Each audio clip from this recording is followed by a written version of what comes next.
जीवन का अध्ययन करने पर यह स्पष्ट विदित होता है कि वर्तमान परिवर्तनशील जीवन में सदुपयोग में ही नित्य जीवन और दुरुपयोग में मृत्यु निहित है। जीवन का यदि सदुपयोग करेंगे तो जीवन मिलेगा, दुरुपयोग करेंगे तो मृत्यु जीवन में ही। यद्यपि जन्म और मृत्यु दोनों एक ही परिवर्तनशील जीवन की दो अवस्थाएं हैं, क्योंकि जन्म से ही मृत्यु आरंभ हो जाती है और मृत्यु के अंत में जन्म स्वाभाविक है। परंतु यदि वर्तमान जीवन को साधन युक्त बना दिया जाए तो मृत्यु से पूर्व भी अमृत्यु की प्राप्ति हो सकती है। मृत्यु से पूर्व भी अमृत्यु की प्राप्ति। तो हम लोग बैठे इसीलिए हैं कि हमें हमारा लक्ष्य मिल जाए। विचार यह करना है कि वर्तमान जीवन का सदुपयोग क्या है। तो कहना होगा अपने आप आए हुए सुख दुख का सदुपयोग ही वर्तमान जीवन का सदुपयोग है। आए हुए सुख दुख का सदुपयोग ही वर्तमान जीवन का सदुपयोग है। सुख का सदुपयोग उदारता में और दुख का विरक्त होने में निहित है। उदारता सुख भोग की आसक्ति को और विरक्ति सुख भोग की कामना को खा लेती है। उदारता का अर्थ दूसरों के दुख से दुखी होकर प्राप्त सुख का सद्व्यय करना है और विरक्ति का अर्थ इंद्रियों के विषयों से अरुचि का जागृत होना है। विषयों की अरुचि अमृत की जिज्ञासा जागृत करती है। ज्यों ज्यों जिज्ञासा सबल और स्थायी होती जाती है त्यों त्यों भोग इच्छाएं स्वतः जिज्ञासा में विलीन होती जाती हैं। जिस काल में भोग इच्छाओं का सर्वांश में अंत हो जाता है उसी काल में जिज्ञासा स्वतः पूरी हो जाती है, अर्थात अमृत की प्राप्ति हो जाती है। जीवन का सदुपयोग तभी हो सकता है जब वर्तमान जीवन में हो, अर्थात प्राणों के रहते हुए ही मृत्यु का अनुभव हो जाए। प्राणों के रहते ही मृत्यु का अनुभव हो जाए। यह तभी संभव होगा जब निज विवेक के प्रकाश में परिवर्तनशील जीवन का अध्ययन किया जाए। यह सभी को मान्य होगा कि प्रत्येक वस्तु, अवस्था और परिस्थिति निरंतर बदल रही है। उसमें स्थायित्व मानना निज विवेक का अनादर है।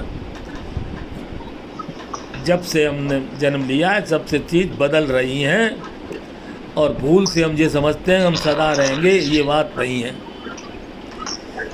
जिसे साधारण दृष्टि से स्थित कहते हैं वह वास्तव में परिवर्तन का क्रम है। क्रियाशीलता, चिंतन और स्थिति तो बता रहे हैं। जिसे वास्तव में स्थिति कहते हैं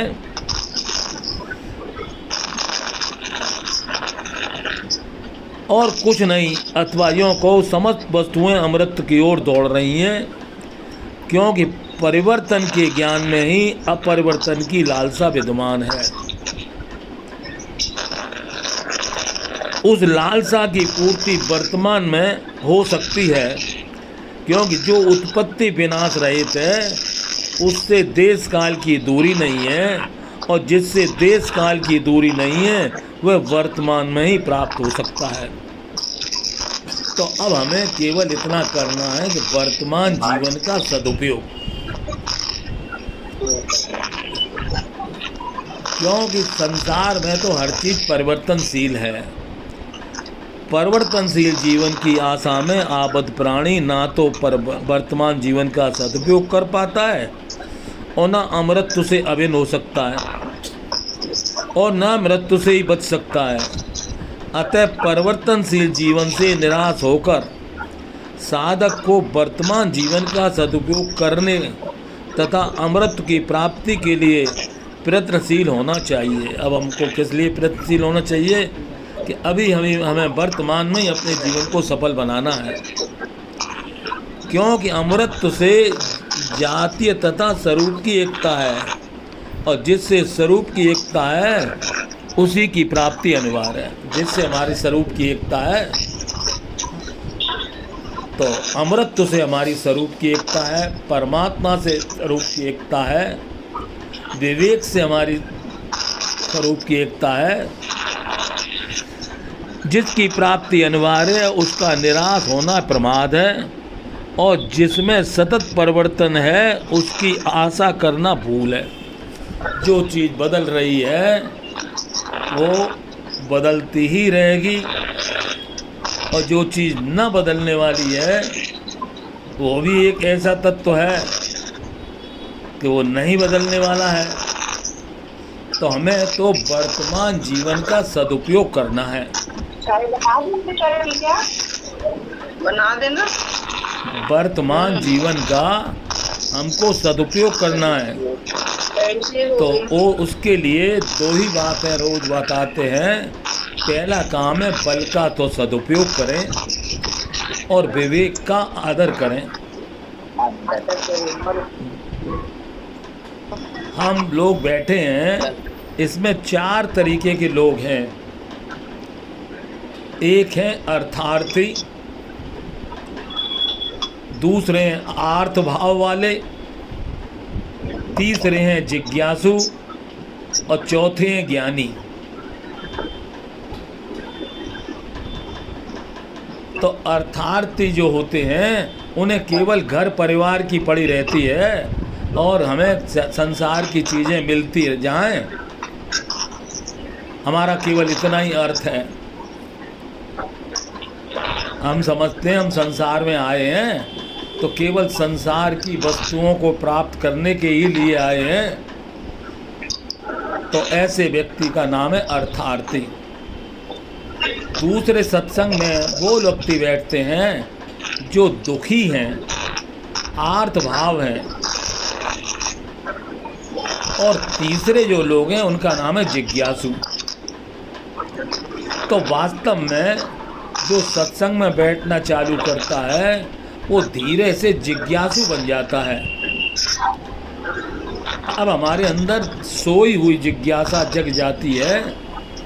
तो बस केवल सत्संग का एक ही लाभ है कि हमारी सोई हुई जिज्ञासा जग जाए, तो जिज्ञासु हम किसी तरह जिज्ञासु बन जाएं।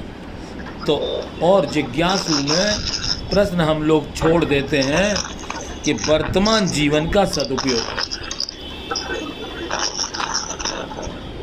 जो जीवन हमें जैसा भी प्राप्त है उसका हमें सदुपयोग करना है। वर्तमान जीवन का सदुपयोग क्या है? तो कहना होगा अपने आप आए हुए सुख दुख का सदुपयोग ही वर्तमान जीवन का सदुपयोग। अपने आप आया भाई, हमने तो नहीं बुलाया था दुख को, और ना ही हमने सुख का आह्वान किया था। अपने आप दुख आया और अपने आप सुख आया।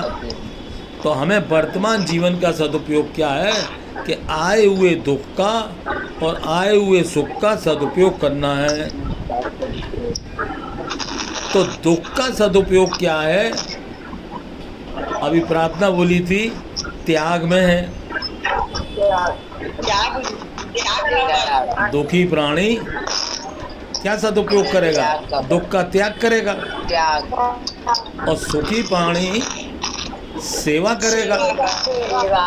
तो इस प्रकार वर्तमान जीवन का जो सदुपयोग था तो उसमें जिज्ञासा जगी कि भैया जिज्ञासा में हम संसार में आए हैं। संसार में दो ही फल हैं, एक फल का नाम है दुख और एक फल का नाम है सुख। अब संसार में आएंगे तो दोनों ही आएंगे, कभी दुख और कभी सुख। तो हमें वर्तमान जीवन में यह दुखी हैं तो क्या करें और सुखी हैं तो क्या करें? क्यों? हमें तो वर्तमान जीवन का सदुपयोग करना है। हमें भूतकाल से कोई लेना नहीं देना है। पहले 5000 साल पहले किसी ने क्या किया उससे हमें कोई लेना देना नहीं है। हमें तो अपने जीवन का अध्ययन करना है, वर्तमान जीवन का इस समय। तो हम लोग बैठे हैं तो आप लोगों से पूछते हैं, समय तुम लोग बोला लेकर घर से दर्शन ले आए। 4 तरीके के लोग बैठे हैं। एक तो उन्हें केवल घर की पड़ी है कि हमें घर में आटा आ जाए, दाल आ जाए, सामान आ जाए, घर गृहस्थी है। अर्थार्थी यानी उन्हें तो केवल अर्थ भी मिले तो घर के परिवार के ही काम के लिए। तो विचार करके पूछ रहे हैं, क्या हम संसार में खाली रोटी कपड़ा मकान के लिए आए थे? अर्थार्थी बन के आए थे क्या? और या संसार में आए हैं दुखी होने के लिए आए हैं? तो इसलिए 2 में तो तुम लोगों ने मना कर दिया, नहीं भाई। तो तीसरा है जिज्ञासु। तो इसलिए जिज्ञासु होने से जिज्ञासा जगती है और जगने के बाद जिज्ञासा की पूर्ति भी होती है और प्रेम की प्राप्ति भी होती है। तो क्रम क्या है? कर्म की निवृत्ति, जिज्ञासा की जागृति और जिज्ञासा की पूर्ति और प्रेम की प्राप्ति। हम सबका जो लक्ष्य है वर्तमान में ही हमें कैसे भी हो प्रेम की प्राप्ति हो जाए। प्रेम को या अमृत को बात एक ही है, क्योंकि प्रेम भी सदा रहने वाली प्रक्रिया है। तो हमें वो जीवन चाहिए जो सदा रहने वाला हो। तो उसकी प्राप्ति का आज साधन बताया, केवल इतना है कि जिज्ञासा को जगाना। सोई हुई जिज्ञासा है हमारे पास। जिज्ञासा तो है, हम जानना तो चाहते हैं। क्या जानना चाहते हैं? हम दूसरे के बारे में जानना चाहते हैं। दूसरे के बारे में हम जानना चाहते हैं। हमें जानना है तो अपने आप के बारे में, हमें अपने विषय में जानना है और अपने विषय में भी अभी अभी वर्तमान में ही। तो इस समय वर्तमान में हम लोग इतने लोग बैठे हैं, निरीक्षण करें। इस समय हम लोगों के पास कोई दोष है? नहीं है। वर्तमान हम सबका निर्दोष है। और ये जो हमें दुख और सुख जो मिल रहे थे, ये हमारे कुछ गलत कर्म की वजह से मिल रहे थे। हमें जो नहीं करना चाहिए था वो हम कर रहे थे और जो करना चाहिए वो नहीं कर रहे थे। तो इसलिए अब हमें केवल वर्तमान में निरीक्षण करके देखना है कि हमारे पास बल है, माने शरीर है।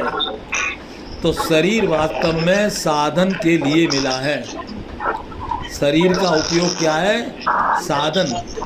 तो अब हमें जो साधन करना है वो वर्तमान जीवन में इतना ही साधन करना है। यदि जीवन में विपरीत परिस्थिति आएगी, उसका नाम है दुख। तो उस दुख में क्या करेंगे? हाँ। और अनुकूल परिस्थिति आएगी तो उसमें हम क्या करेंगे? सेवा। तो हमारा वर्तमान का सदुपयोग सेवा और त्याग में है। यदि इन 2 पैरों से चलते रहें, सेवा करते रहें और त्याग करते रहें, तो प्रेम तो हमको अवश्य मिलेगा, क्योंकि सेवा का फल भी प्रेम है और त्याग का फल भी प्रेम है। तो हमें फल तो मिलेगा, लेकिन हम अभी तक जो फल पा रहे थे उस एक फल का नाम था दुख और एक फल का नाम था सुख। अब हमें जिज्ञासा जगी है, किसी को दुख चाहिए तो बताओ, क्योंकि कुंती बुआ को तो दुख चाहिए था। तुम में कोई बुआ ऐसी बैठी हो तो बताओ तुम्हें दुख चाहिए? भगवान को भूलेंगे नहीं। तुम ये ना बताओ किसको याद करो और किसको भूलो, इतना बताओ कि हमको दुख चाहिए या सुख चाहिए?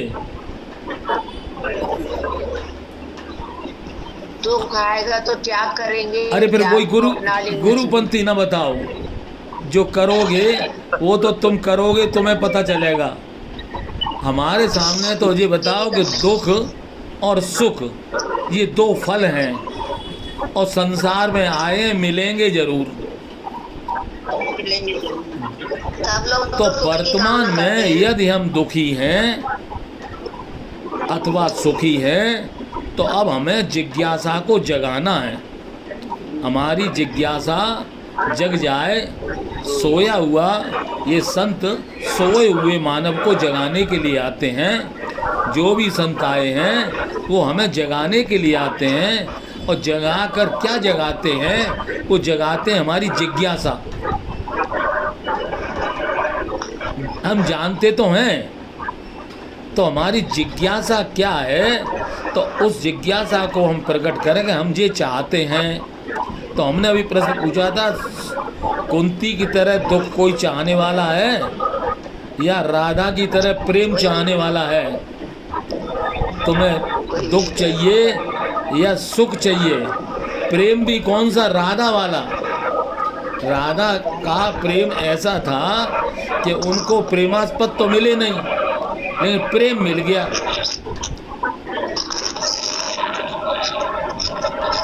और कुंती ने दुख मांगा था तो उनको दुख मिल गया और दुख में देखा कि भगवान काम आ गए। तो ये तो बेफिक्र हो जाओ कि दुख में भी और सुख में भी काम तो आने वाले परमात्मा ही हैं, चाहे दुख हो और चाहे सुख हो। क्योंकि कोई पिता अपने बच्चों को दुखी नहीं देख सकता। यह दुख आएगा तो वो ही दूर करेंगे, वो ही दुख दूर करेंगे और कोई दूसरा हमारा दुख दूर नहीं कर सकता। तो इसलिए हमें तो कहना पड़ेगा, दुख भी हमें प्यारे हैं और सुख भी हमें प्यारे हैं। हमारा अपना कोई नहीं है। जो तुम्हें देना चाहे देना, तुम तो देने वाले हो और हम लेने वाले हैं। तो वो है दाता और हम है भिखारी। अब हमें ये भिखारीपना मिटाना है। बहुत दिन भिखारी बन लिए, बहुत दिन हाथ पसार लिए। अब हमें अपने पैरों पर खड़ा होना है और सोई हुई जिज्ञासा को जगाना है। क्योंकि हम अर्थार्थी घर गृहस्थी में रहते हैं तो अर्थार्थी बन के रहते हैं और अपने आप बगैर बुलाए आर्तभाव आ जाता है, यानी दुख आ जाता है बगैर बुलाए। ये दुख एक ऐसा मेहमान है, ये डंका बजा के नहीं आता, अपने आप आ जाता है। तो अब हमारे जीवन में दो बंधन हुए। एक तो अर्थार्थी, हम घर गृहस्थी में ही रहने के लिए आए हैं क्या? जमादारी चौकीदारी इन्हीं काम के लिए आए हैं।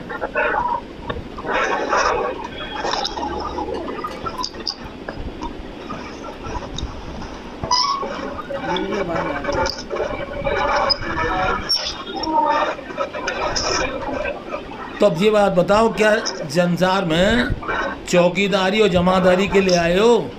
जमादारी तो वो करते हैं जिन्होंने बहुत इकट्ठा कर लिया है। तो जिनने ये जरूरत से ज़्यादा इकट्ठा कर लिया है वो तो सेवा करें।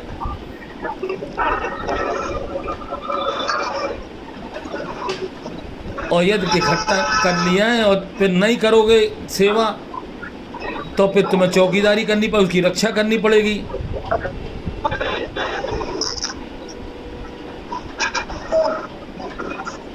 और जब शरीर छोड़ के चले जाओगे और वो चीज़ छोड़ जाओगे तो उस छोड़ जाने के बाद भी रक्षा करने के लिए सर्प का भेष बना के आना पड़ेगा।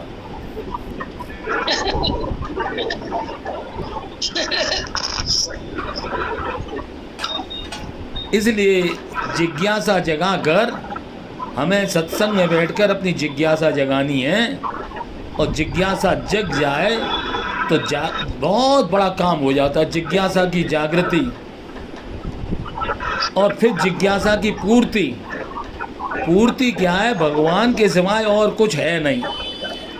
जिस दिन समझो हमारी जिज्ञासा जगी और वो पूरी हो गई, तो पूरी में यही हो गई कि जो कुछ देखता हूँ भगवान ही भगवान है। योग वासिष्ठ में भी भगवान से वशिष्ठ जी कहते हैं, हे राम जी, जगत बनाई नहीं है, तुम इस जगत के चक्कर में क्यों पड़े हो? जो चीज है ही नहीं।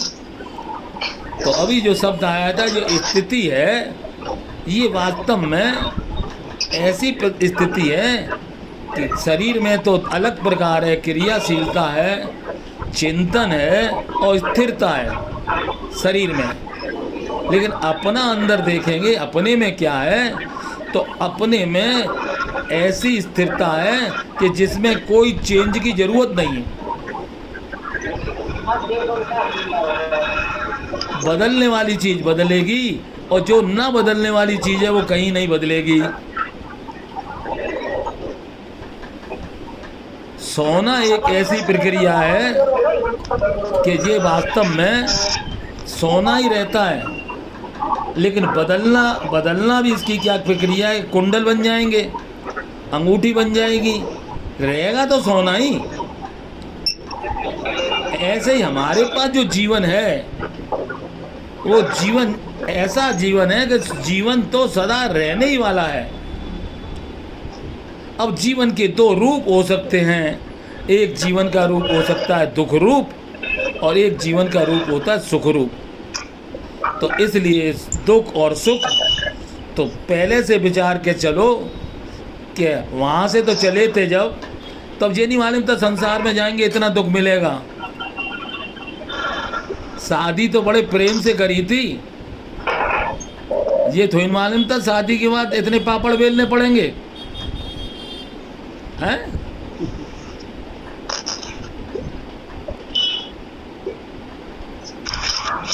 अब जिसे पापड़ बेलना आता है वो कभी घबराता नहीं। अब तो लोगों को पापड़ बेलना नहीं आता, बने बनाए पापड़ ले आते हैं जाके बाजार से। नहीं भाई साहब, आता है बेलना बढ़िया, उसका आटा बहुत सुंदर, बहुत बढ़िया है। तो इसलिए पापड़ बेलने के लिए तो आए हो तुम संसार में। बेल ही रहे हैं। हमने अभी यही कहा था, हम इस काम के लिए नहीं आए थे पापड़ बेलने के लिए, और तुमने बड़ी होशियारी से कह दिया, हाँ भाई साहब पापड़ तो हम बेल लेते हैं। हम भूल जाते हैं कहाँ बैठे हैं। हम बैठे हैं जिज्ञासा में, यहाँ पापड़ बेलने के लिए आए हो क्या संसार में? नहीं भाई नहीं। अपना जीवन सफल बनाने के लिए आए हैं। तो वर्तमान जीवन की सफलता दो ही बात में है, बल का सदुपयोग करो और विवेक का आदर करो। विवेक वास्तव में हम सबके पास है, लेकिन वो सोया हुआ है। कहाँ कहाँ सोया है? एक तो अर्थार्थी बन गया है, घर में दाल नहीं है, चावल नहीं है, गाड़ी नहीं है, बंगला नहीं, रोते ही रहते हैं दिन भर अर्थार्थी को। कोई बोल रहा है?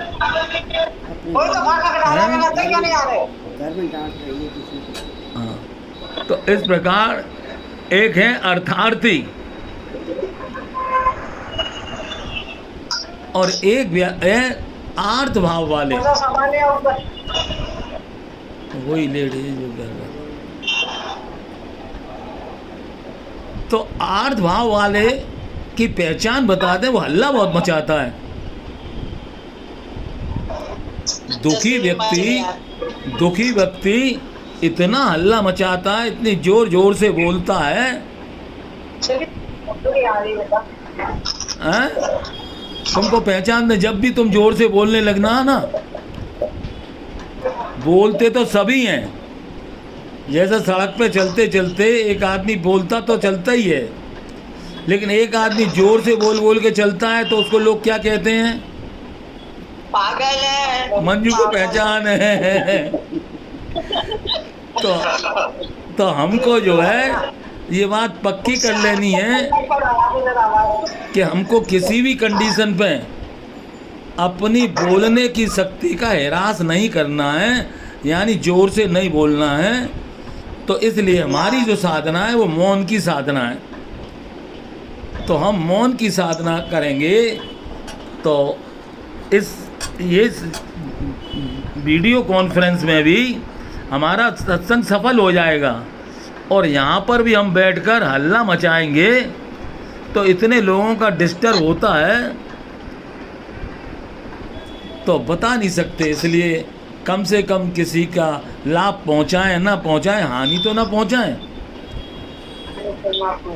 तो इसलिए शांति और संतोष ये बहुत ज़रूरी चीज़ है। शांति और संतोष छोड़कर तृष्णा मत पालो। मत मकड़ी का जाल स्वयं को कैद न कर डालो। शांति और संतोष, तो शांति और संतोष जीवन में कब आता है? जीवन में जब ये आता है जब हम वर्तमान जीवन का सदुपयोग करें, क्योंकि वर्तमान में ही दुख आएगा और वर्तमान में ही सुख आएगा। संसार में आए हैं ना। अब देखो कल बड़ी हवा, अच्छी हवा चल रही थी तो कहते हैं आज हवा बहुत बढ़िया है, आज हवा थोड़ी कमज़ोर हो गई तो आज हवा नहीं है। अरे तुम नहीं में रहते हो तो अर्थार्थी हो, जो है जैसा है वैसे में रहो। सत्संग हमको दिखाता है कि जैसा है वैसे में हम रह के दिखाएं। दुख आवे, दुख आवे यानी किसी चीज़ की कमी हो तो उसमें वर्णन न करें, और सुख आवे तो उसका भी वर्णन न करें। दुख में घबराएं नहीं और सुख में हाँ। तो इस प्रकार एक भजन है, दुख भी हमें प्यारे हैं, दुख हमें प्यारे हैं, मैं छोड़ किसे भगवन दोनों ही किनारे हैं, दोनों ही हमारे।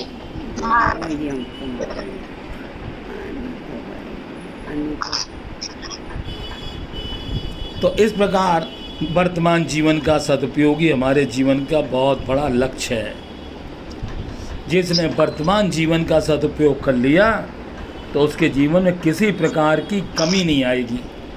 अच्छा ये बताओ, वर्तमान भी कभी भूत बनता है क्या? नहीं है? आज नगद कल उधार, कल कभी आएगी? नहीं। एक दुकान पे यही तो लिखा था, आज नगद कल उधार। अब वो कल फिर पहुंचा, लिखा तो वही था।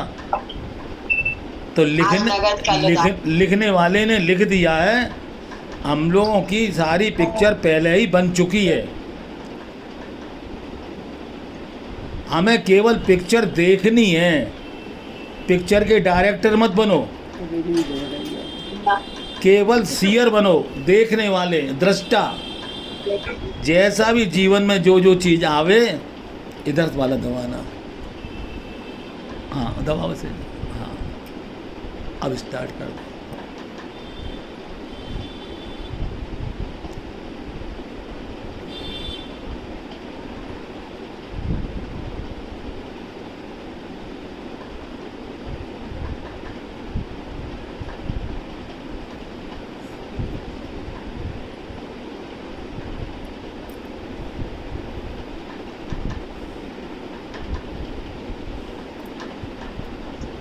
ये क्या करके आएंगे?